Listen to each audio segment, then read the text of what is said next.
I think we have the class is really oversubscribed. So I think um, those people who come in, as you're all coming in now, just try to mute your microphone. So I'm just going to hit straight to the point so that I can return to other things and give you a lot of value. All right. So so we're going to start right away. I have so many people who are coming in now. So let's just give them 3 minutes. All right. 3 minutes to admit everybody. So we're going to cover a whole lot today. And then I'm going to share with you some slides. I can see so many people. Oh my God. Okay. So we just give them, okay.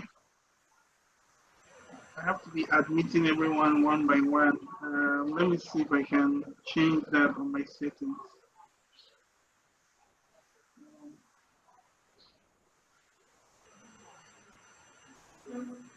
Okay, I guess we'll have to start right away.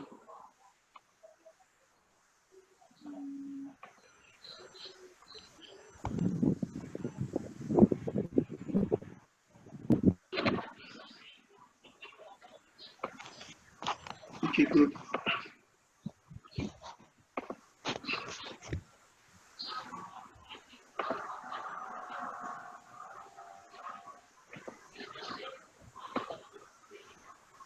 Okay, so we're starting right away.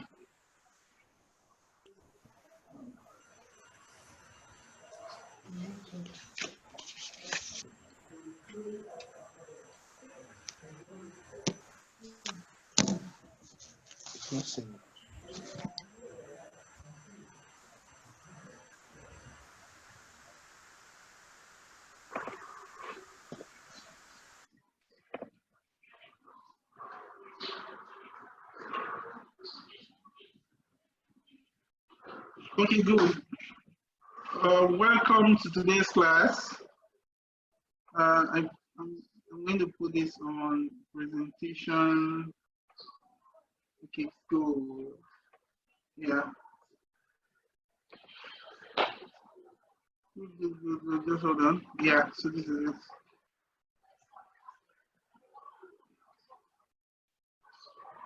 Good. So welcome to today's class. Today we're going to be talking about the A to Z of business plans. My name is Mene Blessing, and I am an author, an entrepreneur, social innovator. Quickly, I'm going to give you a background about myself. I'm the owner and CEO of VETAC Limited. And I am the co-founder of Inspire Africa for Global Impact Initiative, an NGO I started with my wife. I'm also the founder of On Fire Nigeria. Now, everything I'm going to be teaching you today is 100% practical. Like, there's no theory about it. So I'm going to be teaching you as an authority on business. All right.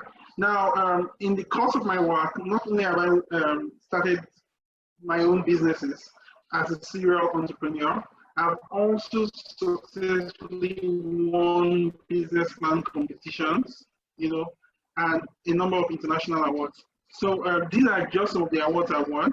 In 2019, I was selected as a school from Emerging Young Leader.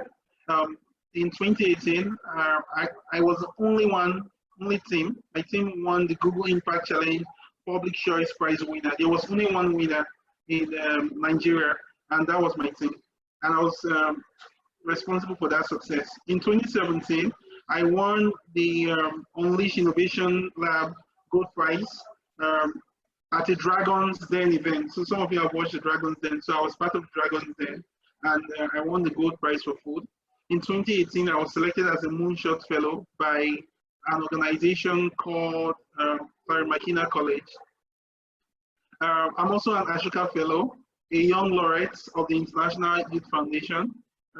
I am a 2015 Global Good Fund Fellow, and I also Sustainable Living Young Entrepreneur Award.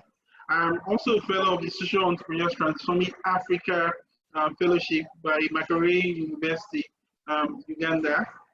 I am an Unreasonable Fellow 2014 Global Fellow of the Unreasonable Institute, now called Uncharted. And I also was the only person who won the India Africa Business Plan competition in 2014. In 2013, I won multiple awards. One of them was the grand prize winner, the Global Social Entrepreneurship Competition, a program that was organized by the University of Washington and sponsored by Gates Foundation and Microsoft. So today I welcome you to this class. Now let's talk about business plans. One of the key things to think about is your dream, right? So many of us have dreams of wanting to set up a business. The business might be some form of public speaking events, might be a consultancy company, might be a manufacturing company, or might be a type of company that offers services to people. Now, when you think about your dream, you also need to think about the plan. So it follows a framework. You dream, then you plan, then you build based on the plan, then you refine. So if you think about most good buildings, they are all a product of good planning, right? Someone had the idea of a big building they were going to set up, and then they didn't just go straight on to build that building. The next thing they did was that they had to have a plan. So you have things like building plans, you know, and then they have like architectural drawings and all that. So after that, you move on to building. So then you set up the building and then you follow the plan. And in the course of your work, you might find out that maybe the wind patterns is affecting how you build, or the weather, or your budget and stuff like that. And then you have to refine, you know. So it's an ongoing process. It's also like you're trying to travel somewhere. You want to travel to America. You need to have a plan. How am I going to get there? Am I going to take a flight? You know, am I going to go by road? You know, so you have to have a plan, right? So you see, with every dream comes a plan, and then with the plan comes the ability to build and implement, and then you have the refining stage where you have to make adjustments. All right. So that is the concept of what we're doing here today. Now, I tell people that many times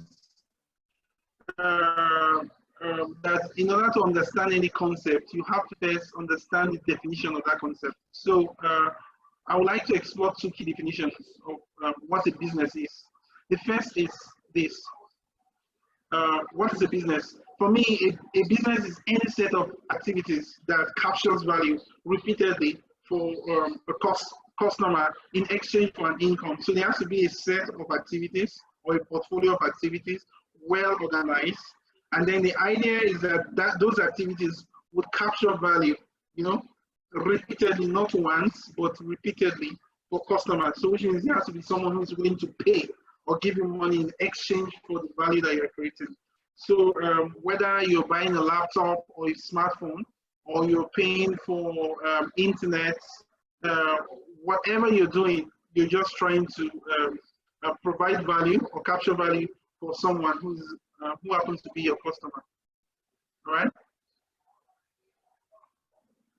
The second thing I would like us to take a look at is what is a business plan? So a business plan is primarily a written document, right? The idea of that written document is that you should be able to clearly articulate how your business is going to work and how your business is going to make money. And not just that, you also have to be able to clearly articulate how you're going to provide a return on investment to anyone who is giving you money. All right? So it's really just about having this written document that articulates how your business will operate, how you make money, and how you provide a return on investment to your owners. So when we think about a business plan, the question becomes, why should we have a business plan? There are different reasons why you should have a business plan. The first reason is that you want to have great clarity, right? You want to be able to clarify your value proposition to your clients. or to your customers. You want to be able to have, you want to be able to clearly see, you know, what is happening.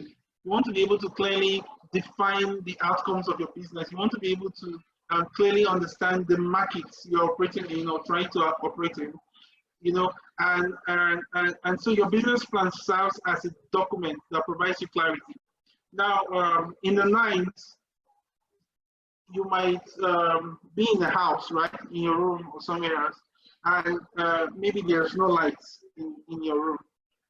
Guess what happens? You are not able to see properly. Now, when you switch on your bulb, you're able to see clearly, yeah, everything. You know, you're able to see what's on your table. You're able to see what's on your chair. You're able to prevent mistakes. You're able to prevent kicking a stool, for example.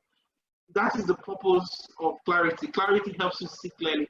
Now, the second reason why you should have a business plan is because you need something to act as a guide. I remember some time ago, I visited the Mene Blessing University, and then I was supposed to see my professor, Professor Murray. And so I've been there some time ago, but you know, since it's been a very long time, it was a little bit hard to navigate my way to his house. And so I got to the, you know, the community where he was living, but I just couldn't find his house. So I saw somebody who was just walking on the pedestrian, and then I asked the person for, oh, hey, do you guys know Professor Murray and all that? And he was like, yes. So he took me from where I was straight to Professor Murray's house, and that made me understand the power of a guide. How that many times we need to have someone or a document that helps us to get to our destination. So we're clear about our destination, but we also need a guide to take us from point A to point Z. A business plan to serve as a guide. The third reason why you need a business plan is primarily because you want to have some form of document that helps you with fundraising. So an example of that document would be a business plan. And many times a bank is going to ask you for a business plan, or a bank is going to, how do you call it, a funder, you know, might want to see some form of document that articulates your value proposition. They might want to see how much return on investment they're going to gain from investing in your business. So a business plan serves that purpose. Another reason why a business plan is really useful is that a business plan helps you to articulate your financial projections or your growth plan. So for example, you might want to understand how much your revenue is going to grow from month 1 to month 36 over like 12 months period or 36 months period. Another reason why you should have a business plan is because a business plan helps you to be, you know, very organized. And we all know that it is really important to be very organized when you are trying to do a business or an activity. So these are the reasons why I think you should have a business plan. Now, I'll move on to the next step. Now, many times when we think of a business, we think about, you know,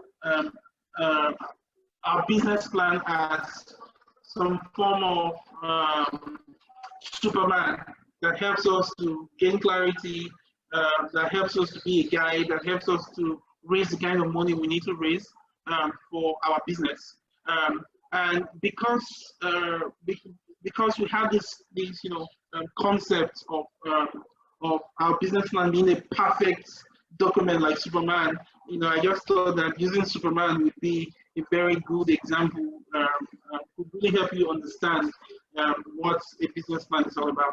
So I'm going to call this session the anatomy of a business plan. So when you take a look at Superman, for example, you see here, his hair, you know, so the first component, so we're going to go from the head to the toe, right?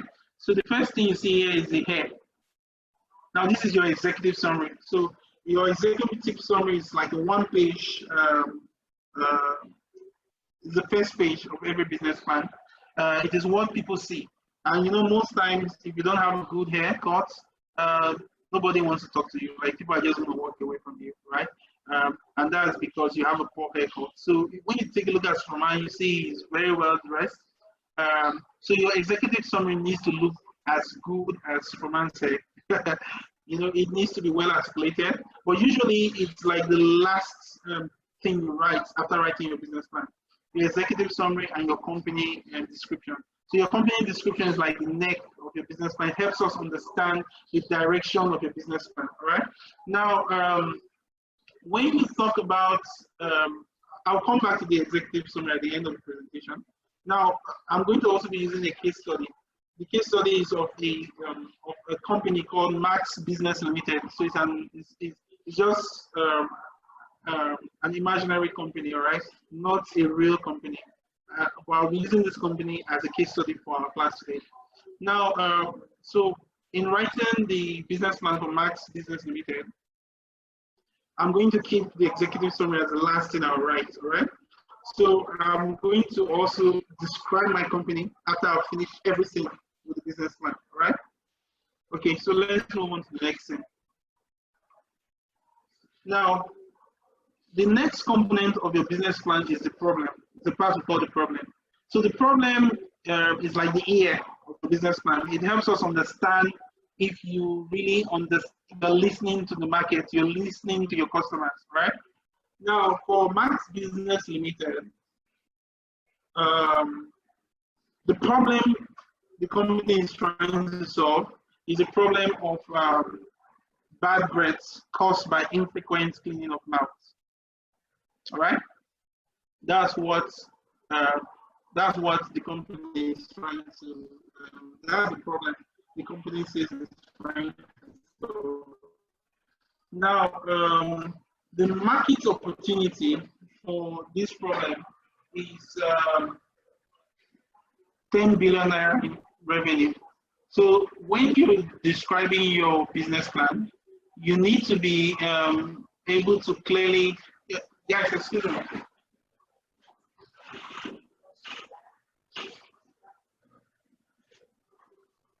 Okay, good. Good. Now, when you're writing your business plan, you need to be able to explain the problem very, very clearly. Many people, when they write their business plans, they don't talk a lot about the problem. Now, the problem is the foundation of your business. If you don't get this problem right, every other thing is going to be flawed, all right? So you need to get the problem very, very clearly. Now, for Max Business Limited, the problem that is being solved is a problem of bad breaths caused by infrequent cleaning of mouth. Now, the market opportunity talks about like the size of the market, talks about like how much money you could make from the sales of this business, from the sales of a product in this market. So take for example, in Max, for the market being targeted, let's say you have 50 million people in that market, right? Now, write 50 million. Now, if 10 people are going to buy the 10 million people, that's 20% of the population, is going to buy this product. It means that the total market size is 10 million people, all right? Now, 10 million, so let's say each product is going to be sold for, let's say, 1,000 naira. Maybe each customer is going to spend 1,000 naira in the entire year. So we're going to say 10 million people times 1,000 naira, which is the amount of money the customer would spend in the entire year, in 1 year. So that might mean buying the products at 100 naira for 10 months. It might mean whatever, but it just means that the customer is only going to spend 1,000 naira per year. So if you multiply that, let's say 10 million times 1,000 naira, it's going to give you 10 billion naira. So assuming your entire market, which is 20% of the population, buys that product, it means that every year you're going to be making an annual sales of 10 billion naira. So that is the market opportunity. So when you're talking to an investor, you want to make sure that you're very clear that this is the $10 billion opportunity every year, right? So that's how to explain your market opportunity. So let's move on to the next, the solution. So the solution is the face. It's what people see, all right? It's what people see. When people see your face, they're able to identify you. And when we see the product of MTN, Boeing, Nivea, some of these companies, we understand clearly that this product belongs to XYZ company. When you see an Apple product, that is the face of Apple. That's the packaging, everything, you know. It helps you identify which company made this product. There's no way you would see an Apple product and assume that Samsung produced that product, all right? So now, in this case study, Max Business Limited has now decided that they are going to produce a solution, and the solution is going to be a toothpaste and a toothbrush, all right? So they're making two products, a toothpaste and a toothbrush, and they are targeting this product to customers. The customers they are targeting, in our example, is 10 million educated people, right? Remember we said 20% of the population is 10 million. So the entire city or country probably has 50 million people. 10%, 20% of 50 million people is 10 million.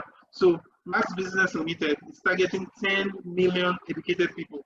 And these people are between the ages of 18 to 55, and they are dreaming of better jobs, higher income, and family. And, you know, so because they have dreams and aspiration, they want to be prestigious. They therefore need to have clean tools. They don't want to have bad breath when they are making presentations because it affects their brand and their ability to succeed, right? For that reason, Max Business Limited is targeting their solutions to this specific set of customers. So you also want to make sure you describe your customers clearly. And then there are two aspects of customer description primarily. You have the demographics and the psychographics. So the demographics talks about things like age, location, the geographical location, the demographic, men or women, you know, 10 million people, maybe 5 million are men, 5 million are women, or maybe they are children or young people. So you just have to be very clear with the demographic, all right? Then psychographic talks about the psychology, what they are thinking, what do they aspire to be. So for example, people who buy Apple products are usually aspirational people who want to, you know, they want to look well packaged. There's a way they think, all right? People who buy Rolls-Royce cars or Toyota cars, there's a way they think. People buy Toyota cars are usually thinking about cost. They want to make sure that they don't get a lot of, spend a lot of money repairing their cars. They are very cost conscious. So such kind of people, by studying their psychographics, you're able to target your products appropriately. So the way Toyota advertises is going to be very different from how a Mercedes-Benz would advertise, all right? So because of that, we're able to get clearly the psychographics and the demographic, all right? So let's move on to the next thing.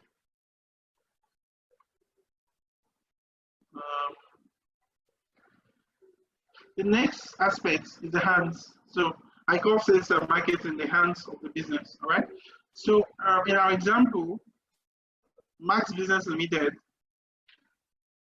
is trying to sell their products, right, to these customers who they are targeting. Now, marketing for me means like how you target these people. So do you want to reach out to them? Like, where are you going to reach out to them? You know, what place, what time? You know, where would you be located? You know, are you going to use TV, for example, to target your messaging to them? So the entire scope of how you you plan to reach and communicate your messages to your potential buyers or clients. You know, that's what you should cover when it comes to, you know, marketing. Now, for Max Business Limited, they decided to reach out to their clients through TVs and physically through retailers. You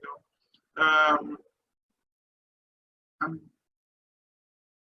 in terms of sales, Max Business Limited is going to be selling their products in text tubes, in tubes, tubes, and then in a sachet.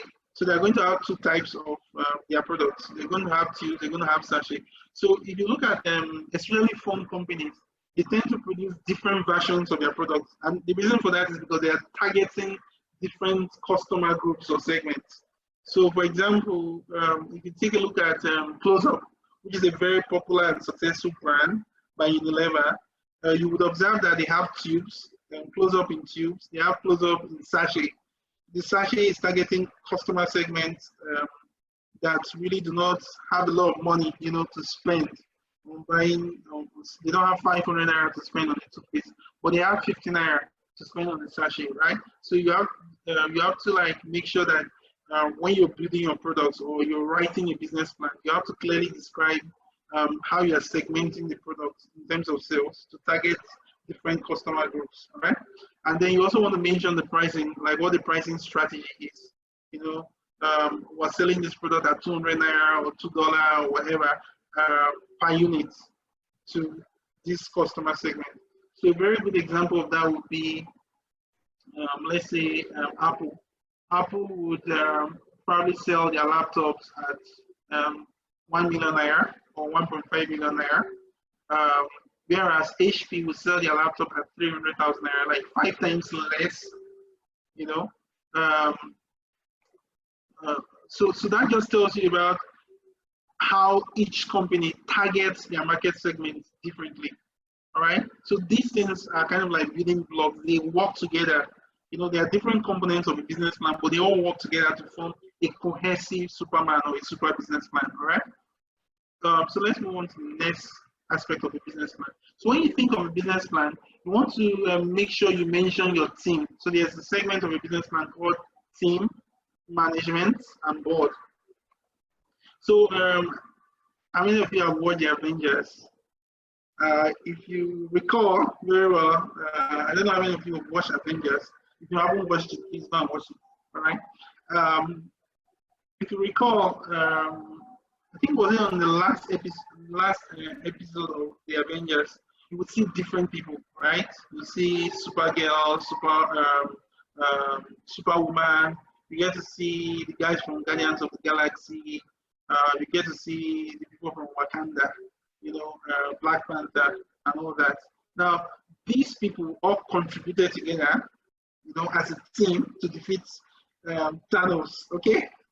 Now, it's the same thing exactly for your team, right? When you're writing your business plan, you need to state the size of the team. Oh, we have 10 people, right?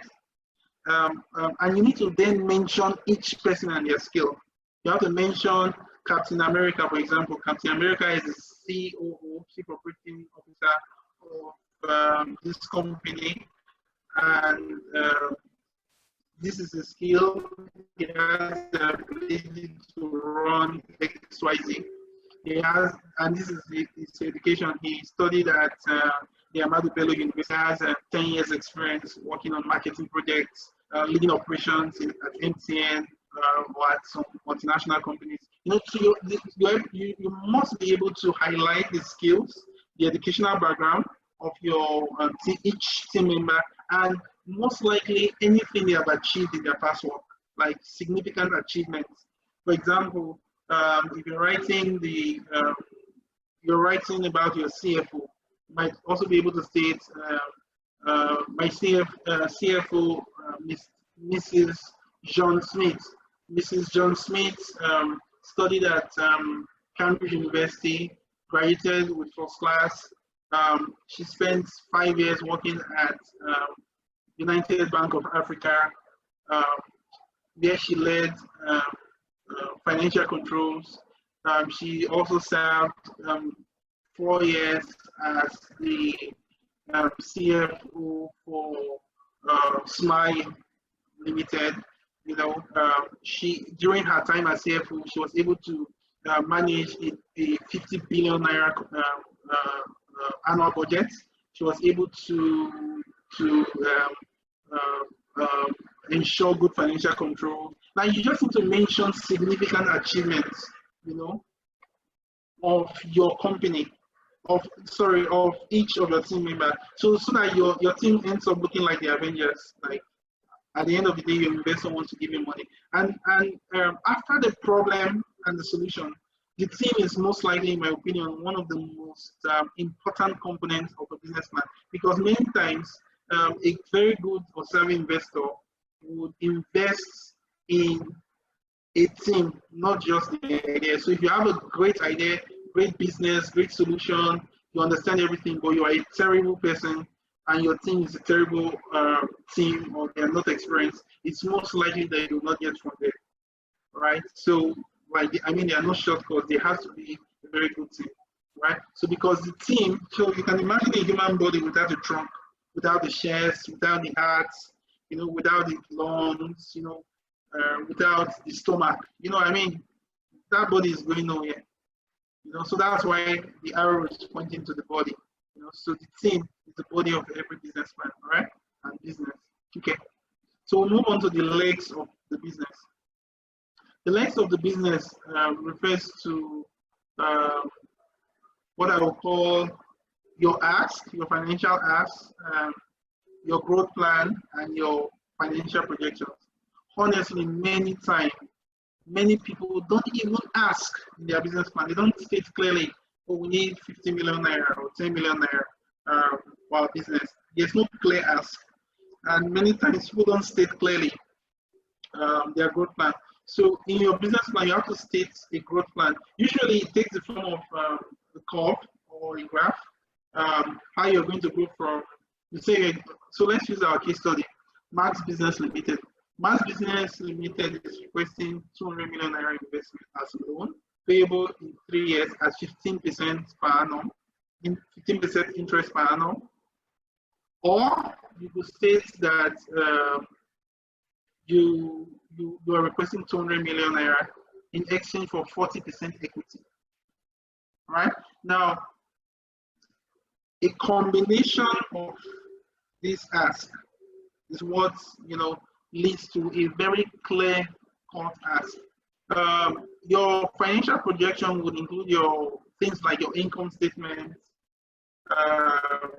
balance sheets, and cash flow analysis. So usually we call this the financial statement. So, but the reason I'm using financial projection is because many times people want to see how you project into the future. So maybe you're writing your income statement, for example. Your investor wants to see your revenue projection or your income projection for 12 months, 24 months, and 36 months, right? And most business plan competitions require even up to 5 years financial projection. So that also has to show on your income statement, your balance sheet, and your cash flow analysis. So these three makes up your core financial statement, right? Now your growth plan is actually separate. Your growth plan talks about how you're going to grow the number of customers. So for example, you see companies might say they have like 500 customers, month 1, month 6 they have 5,000 customers, month 20 they have 50,000 customers, so there has to be a clear-cut growth plan that helps us understand your strategy, how you would grow your numbers, your number of customers from one person to the other. Okay, so I move on to the next. So yeah, good. So requirements and submission guidelines. Now, for business plans, the people who are going to require you to submit a business plan are most likely going to be banks and governments, people who are trying to finance you, and a private equity firm or a VC fund. Like almost 100% of the time, these people are going to need a business plan from you to fund you. Without a business plan, it's most likely that a bank will not give you money. They just need, so the business plan is like a legal document, it's a legal requirement and financial requirement most times to be able to get funding from a bank or private equity firm. For executive summaries, most angel investors may not have the time to read your business plan. And because of that, they would prefer that you send them your executive summary. So, I said I was going to come back to the executive summary. Now, having written your entire plan from your problem to solution to your competitive advantage, where you state clearly why your solution is better, to your marketing analysis, to your financial projections and all that, you then want to capture this on one page document. It's called your executive summary. So it just clearly primarily states in summary each part of your business. Max Business Limited is a company with the mission to help people have health, live healthy. The company was founded in 2020 by Mr. Samson Kolinta and Mrs. Tola Salau, something like that. And we then move on to the problem we're solving is the problem of bad breaths affecting 10 million people in country X, and the market potential for this problem is 10 billion naira per annum. And we estimate that this business is going to, or this market is going to grow at 5% year on year. And then you quote some sources, maybe National Bureau of Statistics or the Health Association. Then from there, you move on to describing the solution. Max Business Limited has created, a product called Max Toothbrush and Max Toothpaste. And this product is sold at 200 naira per unit for tube and 50 naira per unit for sachet. We have tested the product in small locations in XYZ location in country X, and there's been strong interest. You then go on to mention your marketing and sales strategy, how you are utilizing retailers and you're advertising on TV, blah, blah. Then you go on to your financial projection. We are requesting a sum of 200 million naira, and we estimate that we will be able to generate 500 million naira in 100 million naira this year, 500 million naira in our second year in terms of profit. And we're asking for the 200 million naira investment in exchange for 40% equity share profit. Boom. That's what your executive summary primarily is about. And then you need to mention your team. We have 10 people on our team. And of these 10 people, 3 of them are management staff. So you could just clearly state who your management staff are, 1 to 3, and then that's it. So just a short one-page document. Now, donors are not going to really want a business plan most times. They will want what is called an unsolicited proposal.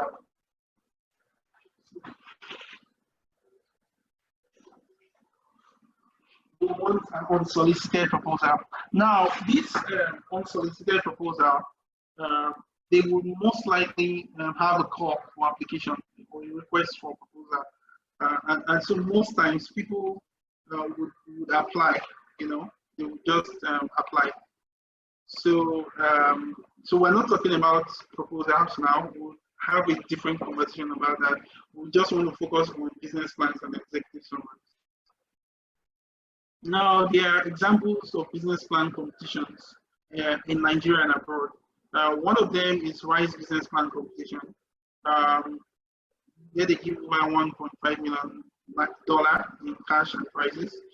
There's another one called the Global Business Plan Competition, usually for students, both postgraduate and undergraduate students. So don't say because you're graduated from university, don't use that as an excuse. You probably might be in the postgraduate program or some form of post university program or post secondary program. Yeah, put in for the competition. And then I think there's this Kickstart Nigeria Innovation Business Plan Competition. I don't know if we stay on, but I do know that they've done a good job at hosting this annually. And I'm aware Konak Foundation also does business plan competitions like almost every year, where they also award, I think about 20 people or 30 people a few millions of naira every year. So if you check around you on opportunity decks, on opportunities for Africans, and some of these places, you would come across business plan competitions from time to time. Now, I want to talk briefly about the top 15 mistakes people make when they write business plan. The number one, which I think is the greatest of them all, is that most people do not have clarity. You read an entire business plan from number one to the end, and you don't understand exactly what the entrepreneur, the business owner is talking about. You don't understand anything. You don't understand what the market opportunity is. You don't understand clearly what the product is. So that is the biggest enemy of every business plan. You must have clarity. You don't have to write 500 pages or 50 pages. You just want to make sure that you are clear. So the first mistake people make is that most business plans do not have clarity. The second mistake people make is that they kind of target a wide range of customer type. So you see some people write business plan, they want to solve, they're targeting an entire state or an entire country. And not everybody is going to buy your product. Like, even think about it. When you think about some of the greatest organizations in the world, from people like Shell Corporation, from organizations like Shell Corporation to organizations like Apple or even Google, I mean, they don't target everybody, right? Apple computers are just for an exclusive type of customers. HP computers are for a different type of customer. Even when it comes to phones, iPhones are for a different class of people. Techno phones or phones made by Oppo, they are like Samsung phones are for different types of people. So you cannot just target every type of person. That's a very big mistake that a lot of people make. The number three mistake people make is that they make broad claims and they are not specific. So, for example, some people might write a business plan where they kind of state that according to the National Bureau of Statistics, there are 50 million people who need, okay, let's think of another case study.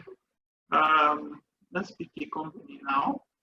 Okay, so let's use Eva Water.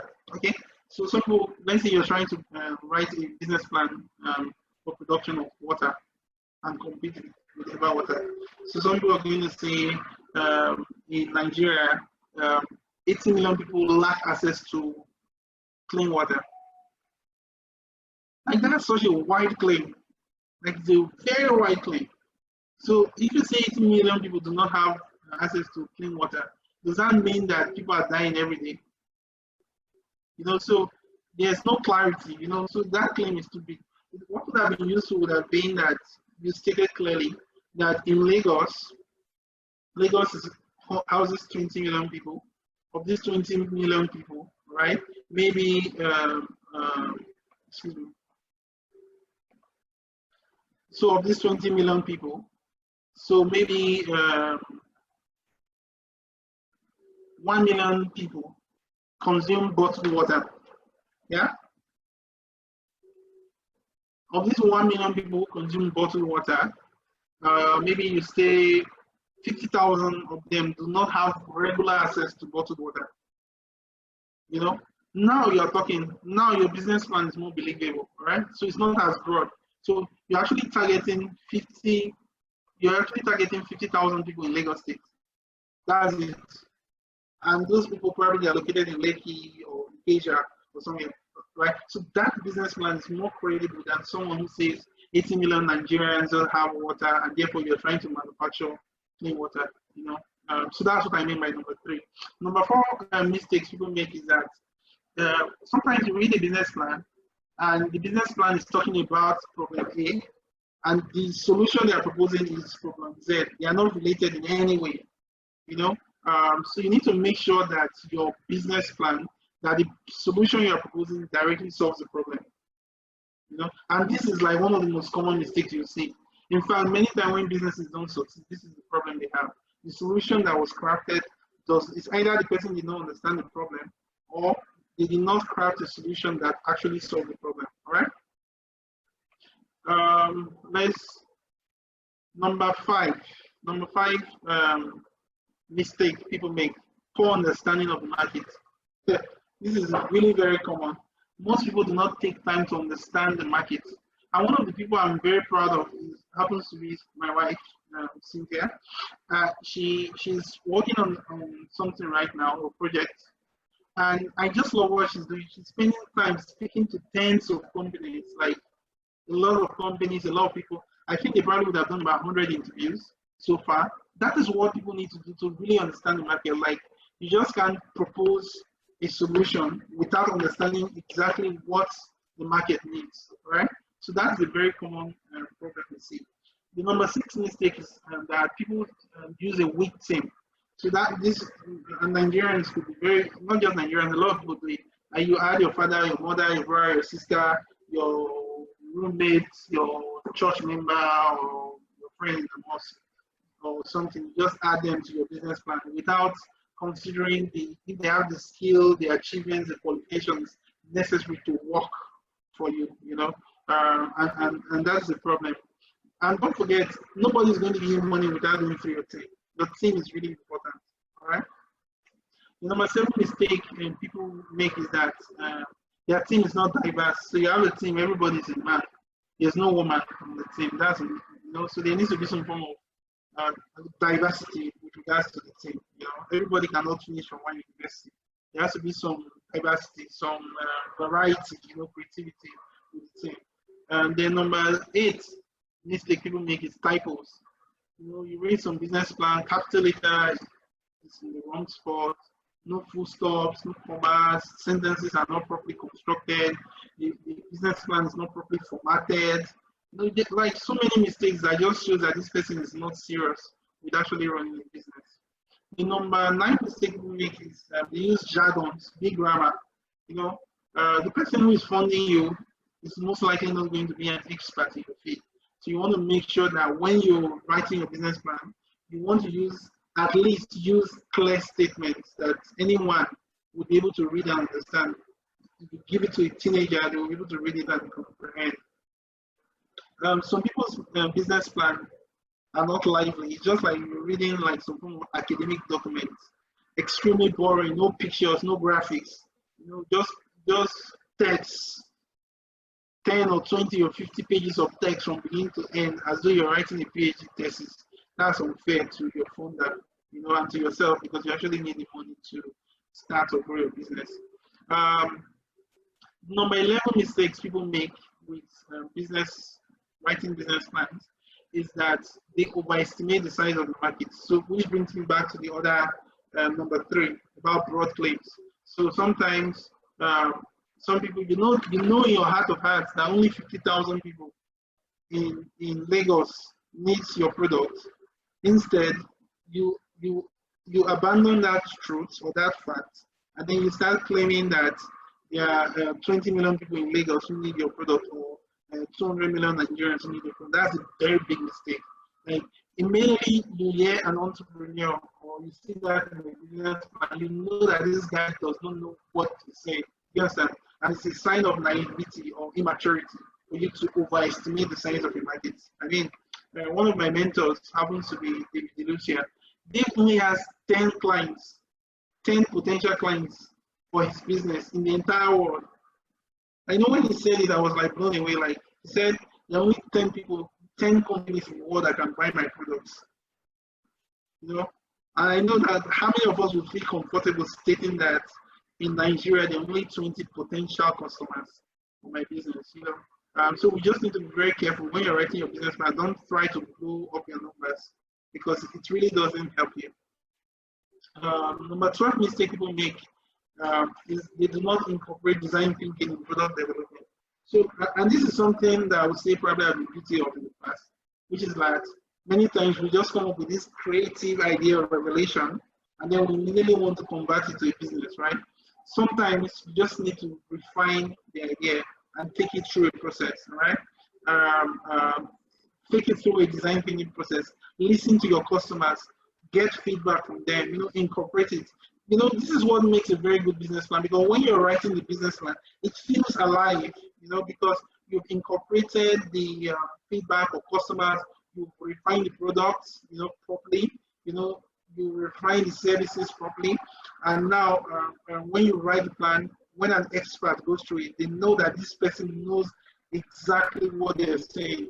So, for example, you probably have a business plan about setting up a hospital, and you want to locate this business in Port Harcourt, for example, right? Now, many times people just like write the entire business plan. They get a consultant who writes out the business plan for them. Sometimes that could be a mistake, especially if your consultant does not help you with regards to design thinking. Because if you do proper research and design thinking, you would find out that the hospital in Port Harcourt, which you're trying to set up, is supposed to be, let's say, a hospital for children. Because based on your research and your design thinking activities, you will find out that there's a huge demand, right, for health services for, let's say, children or for women, right? Not just a generic hospital, So that's it. Make sure you incorporate good design thinking with regards to product or service development. Number 13 mistake people make with regards to business plan is that you just sit down, write a business plan, send it to someone, expecting them to send you money. Many times it really will not work, honestly. It will not work. People want to see if you have done a proof of concept, a pilot. I wrote a book called The Winning Street, and in that book I detailed clearly how to organize or run a pilot project. It's very important that with regards to every activity, you run a pilot project. Okay. I'm going to move on to the next, which is poor presentation skills. Many times people write business plan, but they are unable to defend it properly. They don't know how to talk about it. They don't even know how to, write the business plan in a way that is engaging or captures the attention of the person reading it. And at the end of the day, the business plan either gets deleted, or thrown away. One of the ways I solved this problem was that I have a unique way of writing my business plan, especially when I'm participating in competition. One of the things I try to do is to use questions. I use quotes, try to make it very engaging so that when someone is reading it, they feel like they are reading a living document, And then number 15 mistake people make is that they are not thorough with their business plans. Just go online, look for business plan templates. Yeah, or go to one website, business plans are being sold, and then you just buy. And then at the end of the day, the person who wrote the business plan does not have experience in that market or industry. You just wrote nonsense, and then you download it, edit it, put your name, And many times, founders see a lot of things. Even myself, when people apply for jobs, I've had situations where people submitted exactly the same CV. The only thing that was different was the name. The experience, the place they worked, the years, the months, the school they went to, the department was exactly the same. Even the color used for, you'll see things. So don't forget that when you hire people to write your business plan, blah, blah, or when you are engaging an expert or you are trying to write a business plan, please don't just use templates. Actually take your time to come up with something good, because don't forget, the business plan is first for you and your business before it is for your founders. The founders are only like number 3 on the chain, right? List of why you should write a business plan. Number 1, it gives you clarity. It serves as a guide before it becomes a fundraising tool. All right, so make sure you pay very good attention to how you write your business plans. Avoid these mistakes. Now,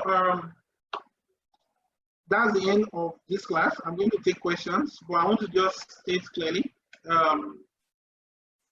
In our next class, we're going to talk about how to write a perfect business plan. We're going to go into details of writing a perfect business plan.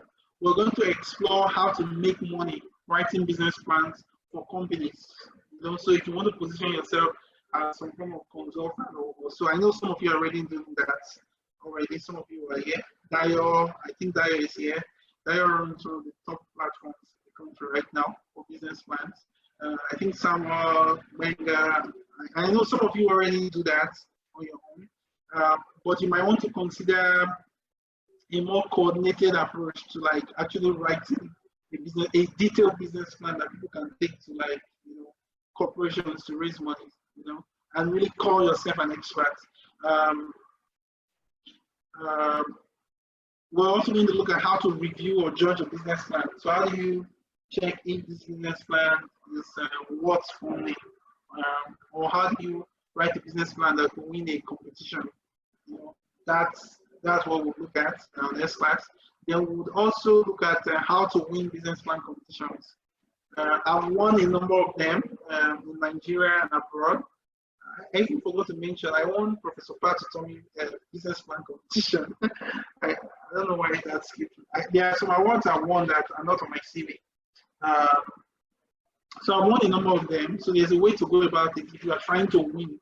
All right. So we'll go into that, and then we're also going to look at how to raise money from investors or funders, you know, using your business plan, you know. So this is going to be useful to you if you want to use this for your own personal business, or if you want to position yourself as an expert, right? So I'm going to send out a message on that. I'm going to send out a message on that to the groups and by most likely emails to those of you who might be interested in this class. I think it's going to be premium. I'm not sure. I asked some of you, I think a week ago during our last class, to go on my Facebook page and comment about what's the top 5 things you learned from my class, and share, click like and share on Facebook. So for those people who did that, I have like a special surprise for them, discounts or free passage for a number of them who follow that instruction. So let's see what happens. So I'll ask you, go on Facebook, go on my page, and comment, share, write about the 5 things you learned. If you're able to do it on Twitter, on Facebook, on LinkedIn, and Instagram, I have a special gift for you for our next class, right? So let's see what happens.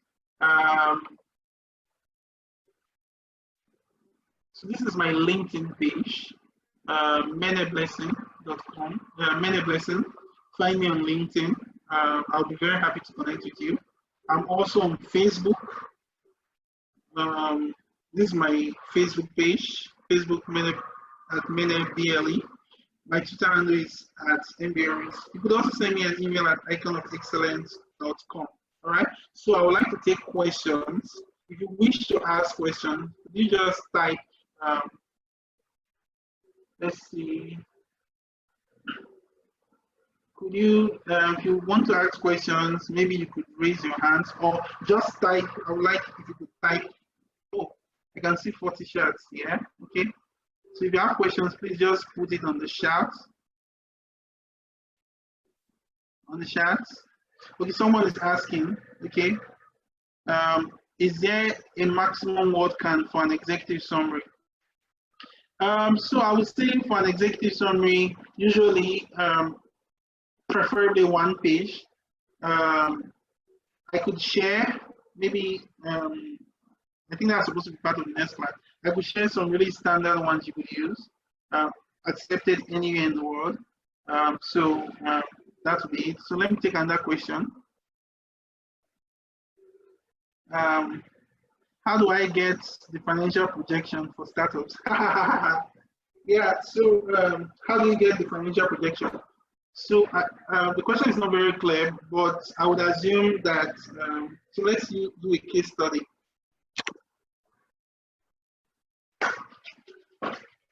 So let's use the case study we use. Maybe in our next class, I think we'll dive into maybe financial projections. That's like a class of its own. Okay, but the idea of the financial projection really is to know how much you're going to generate and how much you're going to spend. So your operating expenses and your revenue over a stretch or particular period of time. And so probably you have, for Max Business Limited, our case study, there were 2 products. So under your revenue, you're going to put toothbrush and toothpaste, right? So let's say you're trying to sell 10,000 units per year. So 10,000 units times the price for one product. So that's what appears on each column. You know? So we're going to go into, so I'll just take note of that. So maybe we're going to have, actually, if we're going to do financial projections very well, it's probably going to take like a 2 or 3 days program to have like something very solid on financial projections. You know, okay, so someone is asking, what's the difference between your team and your board? Oh, okay, so your team is primarily you, the people who engage in day-to-day operations of the business. Your board are people who advise you. So there are two types of board. There is a board of directors, and then there's a board of advisors. So your board of advisors, popularly called advisory board, are people you reach out to say, sir or madam, I want you to be an advisor for my company. So one way of doing that is that you could get someone who is an expert. So let's say you run a medical company. You want to get someone who's an expert in human medicine, be on your board. You want to get someone who has successfully run a hospital or a chain of hospitals on your board. You want to get someone who is good with advertising or marketing on your board. So each board member actually has a technical skill set that they are bringing to the table, and their role is primarily to advise you, you know, on how to go about your business based on your needs. So you probably reach out to them that, oh, hello, sir, I'm trying to organize my finances. I'm trying to go about marketing. What is your advice? So each board member helps you with a specific aspect of your business.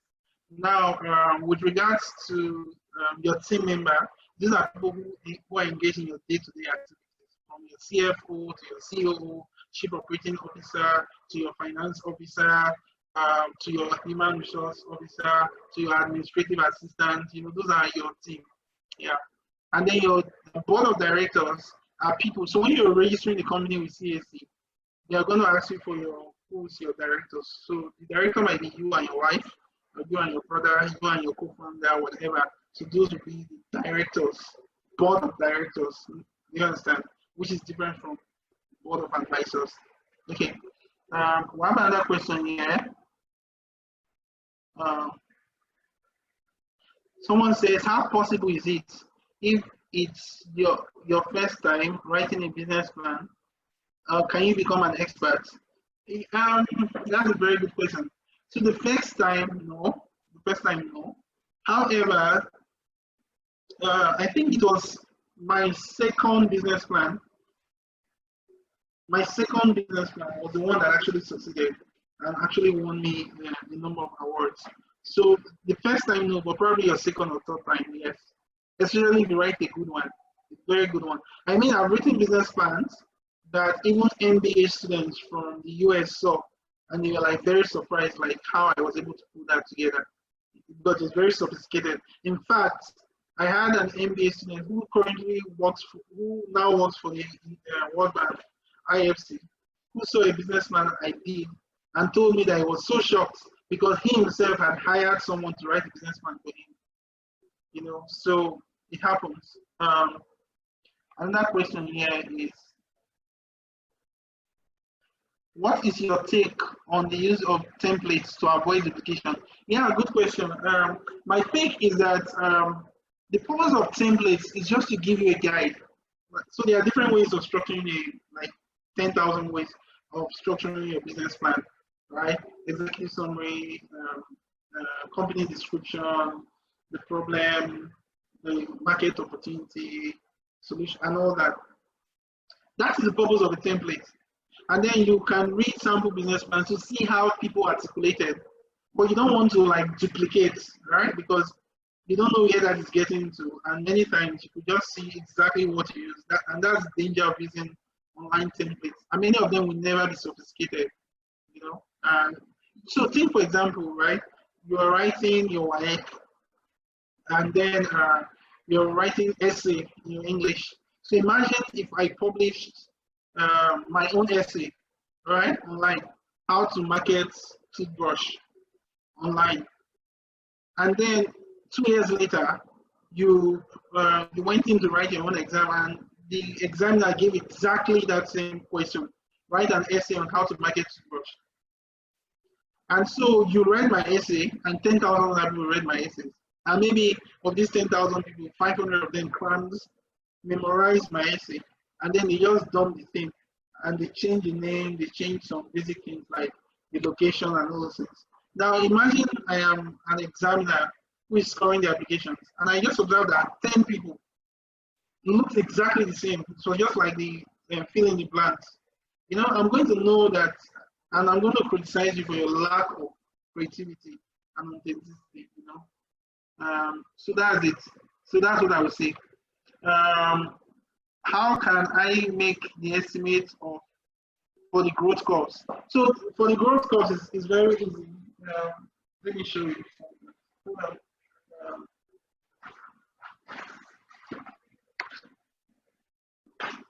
I want to show you guys something. So this is the thing right here. So for the growth curves,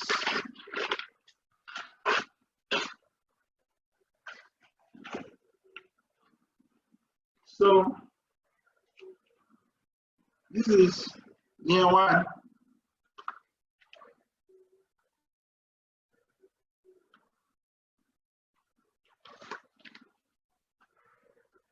Can you guys see year one, year two, year three? It's like a histogram, yeah? It could be as simple as that, yeah. It could be a simple table. So I think we're going to go into that in details in our premium class. Here we go into how to articulate your growth plan. But that's the logic. Can I use this for loan finance programs run by banks or angel capitalists? Yes. The answer is yes. Yeah. Yes. Absolutely yes. How possible is it if okay? Another question here is, what was discussed in your last class? I believe it's a flow into this one. Can I get access to it? Yeah, so I have a mentorship group. You have my email. If you're interested in being a part of it, send me an email. We're creating a group on Facebook that you can join. Yeah, so I have classes now every week just to be able to teach people a number of concepts with regard to business. Okay. Someone is asking, what do you mean when you said 200 million at 15% per annum or 40% equity? Please, I need clarity. So, so let me use a very basic example.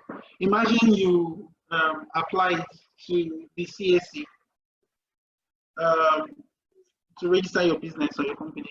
So they're going to give you, like, I think usually it's 1 million shares for many businesses. So when you're filling the form, the CAC form, you have to allocate shares. So probably 50% to you. So equity is just like another word for ownership or ownership of shares in the company. So let's say you own 50% and your partner owns 50%. All right. So when you write to the bank that you need 200 million and you're giving them 40% equity, then what that means is that the bank is going to own 40%, and therefore you and your partner will own 60%. You understand that? And so each of you had 50% before. So therefore, your partner will now have 30%. You will have 30%. The bank will own 40%. So that's what I mean by equity. Now, when I say 50% interest per annum, that might also mean that you don't want to give ownership of your company to the bank. So you want the money as a loan. So in which case you are telling them that, let's say 10%. So if you're asking for 200 million naira, 10% interest on that is going to be 20 million. So which means you're paying the bank 220 million back 1 year. So maybe if the loan is a 5-year loan, it means that you're going to be paying like 15% every year. So which means that 15% times 5, 10% times 5, which is 20 million times 5, that's 100 million. So what you end up doing, you are going to pay the bank after 5 years is 300 million naira. So that's what I mean by 10% per annum. So it depends on the interest rate, the principal, and the year, you know, the number of years given to you to pay back the loan. And mind you, when you collect a loan from a bank, and the bank tells you that they're giving you this loan for 5 years at 10%, for example, After you sign and receive that loan, if you come back after 1 month to pay back that money, the bank will still collect the 100 million naira extra. Yeah, so that's how bank loans work. Because the bank makes money by borrowing. All right. So you can't just take a loan and then say, oh, I'm paying you the loan after 6 months. The bank will not accept that because they make money by giving money out. Okay. All right. Someone is asking a question. What is the advantage of equity over loan? So equity means that I want to share in the risk. The investor wants to share in the risk of the business. All right. So usually the higher the risk, so equity is more expensive than loan. It's more riskier because loan you can take it and pay back. All right. But equity, it means that the person is now your partner. You guys are now married. That's the difference between equity and loan. Yeah. Loan is actually more expensive and riskier. So someone is asking for a startup. Someone is asking for a startup. How do you find out if you have a market for your product? But that question alone, so how do you find out if you have a market for a product? So it means that the product is already ready. So usually you are supposed to start with the problem you're trying to solve or the group of people you're trying to help. So for example, I've always wanted to support you guys, but I've never done a class like this. So I made up my mind that I wanted to help young people who were doing businesses, right? And provide them mentorship. So that was why I started this class. All right. So I understand the people and I understand their needs. The solution I'm offering is this class. So I don't create the solution and then offer you. You remember what we did the last time? The last class we had, I asked you guys to suggest topics you would like to learn about. And a lot of you talk about business plans and business proposals. So we're going to have a different class on proposals for grants, right? But for this specific one,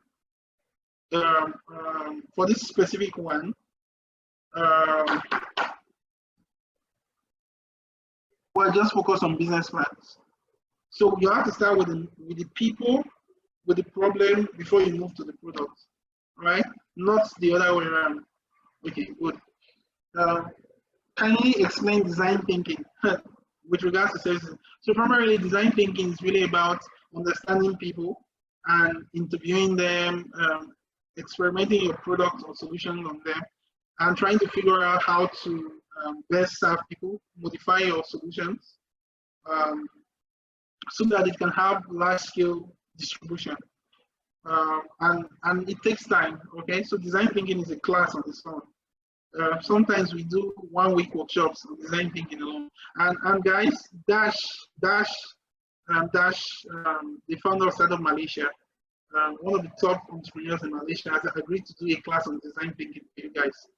And not just that, Tom Shi, who happens to be the guy who created Google Glass for Google years ago, has also agreed to do a class for you guys. All right, so we have exciting days ahead.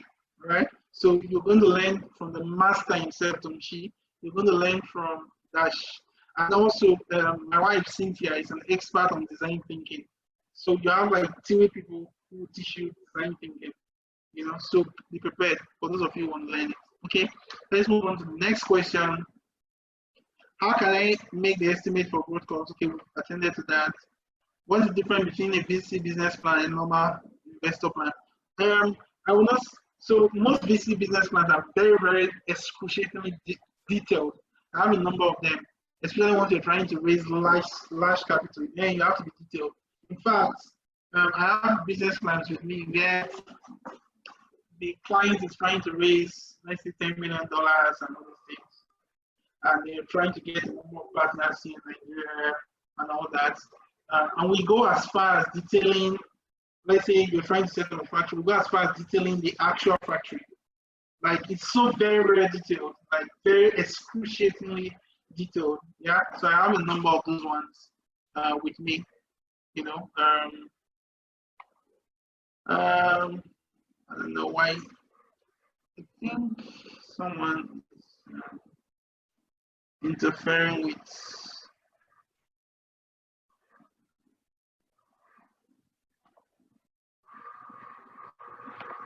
Excuse me. Someone is interfering with.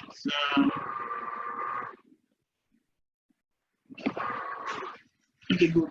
So let's see if we can take a few more. What is the criteria actions to undergo before accepting a business plan? How can the business idea be further developed? This has been my major challenge. I believe after you have a business idea, you can think of a business plan. So usually, many times after you have a business idea, um, I would recommend a tool called the Business Model Canvas. It's a very simple tool, but very, very good before writing a business plan.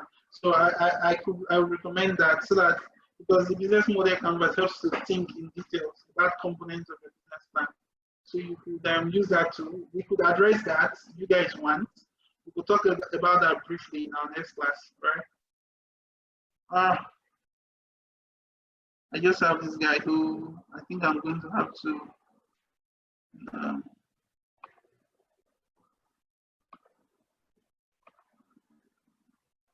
who is this person?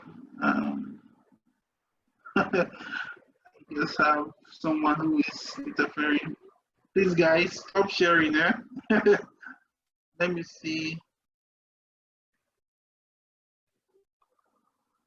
Just hold on, guys. Okay, good. I just edited that. Okay, good. So we won't have that interruption anymore. So last, does allocating over 50% share sound like dictatorship in starting a business with a partner? So if you want the business, I mean, don't make that mistake. If you want the business, make sure you own the majority share. Don't, or else you're going to lose legal control. I made that mistake. Even 50-50 is not really that sometimes good, depending. So if you own the business and you've made the most investment, make sure you own the bulk of the shares. That's the rule of thumb. Someone is asking, what is my email address? iconofexcellence@gmail.com. So I'm almost done with the business plan for a startup, but having serious issue with financial projection. Okay, so register for the financial projections class. All right. Is it possible for you to share some of your award-winning business plan, or at least the structure for us? I can share the structure. I already did that. I hope you got it. For those people who came in early, you would have seen that. But I cannot share my business plan because it's an intellectual property, and I cannot share the business plan of other people. However, I do have 2 business plans from that I can share with you guys. They are international business plans. Not very sophisticated, but at least they're okay. I could share those ones with you for those of you who want. Can a business plan be used also as a grant proposal? No. So a grant proposal, you're trying to raise funds for a project. A business plan is for your business. Okay, that's the difference. How can one be sure that his business will grow at 5% every year? Or do you just guess? How do one come to this conclusion? So what I said is that the market is growing at 5%. So usually once you read industry reports about an industry, they will tell you that the industry is growing at 5% or 7%, you know. And then in terms of business growth, you have to be able to understand how to project, all right? How to project. So we'll handle that in our next class. So I'll take one more question. What if you are a startup and you don't have any team members yet? Do you have a weak team, or how do you go about including into your plan? So what you could do in your plan is that you could state the vacancies. So you could state that, oh, I have, my name is Mrs. XYZ. This is my experience. then you could put COO blank. We're looking to recruit, and these are the qualifications we're looking for. So that way, anybody who's funding you knows exactly. So that's the technique to use there. So they know that you are planning to use part of the money to recruit people for your business plan. So you are not forced to get your girlfriend or boyfriend and use as part of your business plan, right? Um, so, so is is this equity sharing formula that having the greatest equity doesn't give you the highest decision power? I think Facebook uses it. Can you throw more light on it? So having the greatest equity gives you the greatest power. All right. So many times, yeah, having the greatest equity gives you the greatest power. So in cases of Facebook or so, there might be cases where the owner, the original owner or the founder of the company probably has 20% equity. But what you have is that the remaining 80% equity is owned by 1,000 people. So the person is still the majority owner, right? So equity is power. Sir, in your business where you have investors or partners, how best should the business owner split dividend? For investors, you have to split dividends based on equity or payment plan. Your investor would have told you that that's part of the negotiation. Same thing with your partner. Many times for partners, it's always good to cover the cost equally or based on the equity you guys have. So if you own 60%, everybody have to contribute equally to cost. Many times you might find yourself in a situation where you have a partner who does not contribute financially or otherwise, usually they are liabilities. So I don't know why you have those two as partners. So, but usually your partner must be able to contribute meaningfully to the business so that you're able to split dividends equally based on your percentage ownership. So don't keep someone as a liability. All right. Okay, good. So guys, we're going to have a class. I will send you guys emails on the next class on how to register for it. Thank you guys so much. It's been a pleasure having you guys on this call. I really appreciate you. So if you feel like there's a topic you'd like us to talk about next time, please feel free to mention the topics on the chat box or on the WhatsApp group or send me a message on Facebook. All right. So for those of you who comment, like, and share the top 5 things you learned on Facebook, WhatsApp, Twitter, Instagram, and LinkedIn, I'm going to send you I'm going to get you free into one of my next premium classes. All right. Thank you very much. Have a great time.